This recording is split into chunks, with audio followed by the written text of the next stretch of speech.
In the fragile world of 6th century Europe, monasteries were more than places of prayer. They were the keepers of memory. Monks recorded the passing of years with careful attention, noting births, deaths, harvests, floods, eclipses, and the small events that gave shape to time itself. In an age when kingdoms rose and fell without documentation, these quiet communities preserved continuity. Death, in particular, was never ignored. To die was to require prayer, ritual, and remembrance. Yet, within several early medieval monastic records, there appears a single, unsettling anomaly. One complete year in which death is not mentioned at all. The year does not announce itself as strange.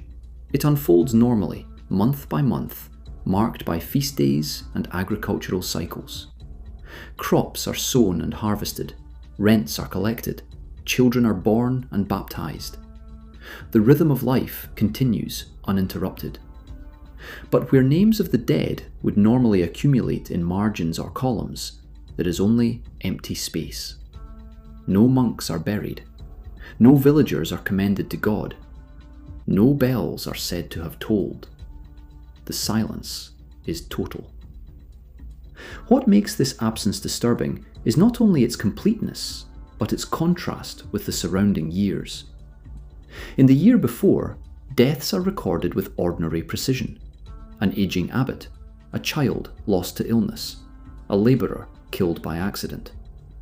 In the year after, mortality returns abruptly, described in language heavy with unease.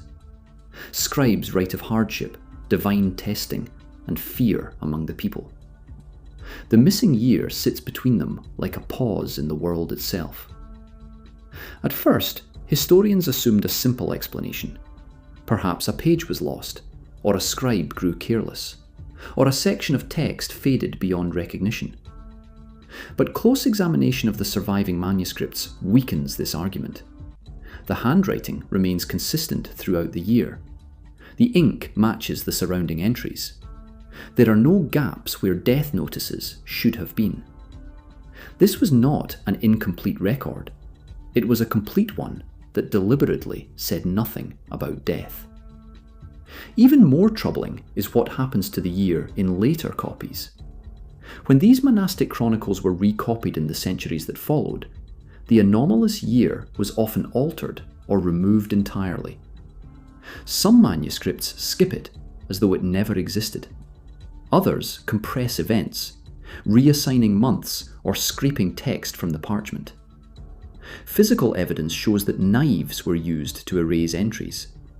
Someone, long after the original scribes, made a conscious decision that this year should not survive intact. This deliberate erasure suggests discomfort rather than confusion.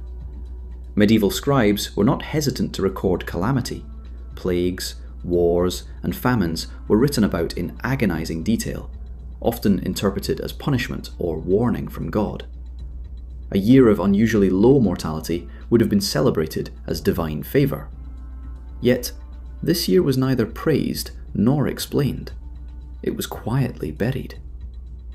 One possible explanation lies in theology. In early medieval belief, death was essential to the divine order. It marked the soul's passage toward judgment and eternity. A year without death might have raised disturbing questions about salvation, purgatory, and God's will.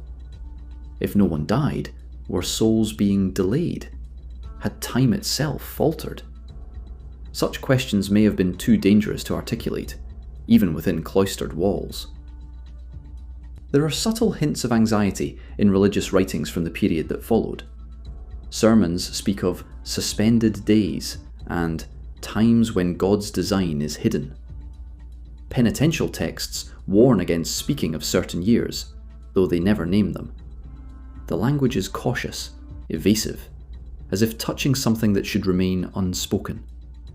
Silence, in this context, may have been a form of protection. Another unsettling possibility is that death did occur, but could not be recorded. In medieval thought, naming an event gave it form and power. To write something down was was to place it within God's creation. If something occurred that seemed to exist outside that order, something that defied understanding, then refusing to write it might have been the only response available. The absence of words, rather than their presence, becomes the record. The tone of the chronicles changes after the missing year. Even ordinary events are described with unease. Storms are framed as ominous signs. Minor crop failures are treated as portents. Monks write of restless nights and unexplained fear. Nothing catastrophic is described, yet a sense of dread lingers, as though the world had briefly slipped out of alignment and never fully recovered. Today, the year remains nameless. Scholars cannot agree on its exact date, only that it falls somewhere in the early 6th century. No single monastery preserves a complete, untouched account. What survives are fragments, silences, and alterations. Shadows of something that once existed in ink and was later denied. The true mystery may not be whether a year passed without death, but why generations of careful record keepers chose to pretend it did not happen. In a time obsessed with memory and salvation, forgetting was rare and deliberate. The year with no deaths recorded endures not as a fact, but as an absence, an empty space in history that continues to resist explanation, quietly unsettling those who notice it.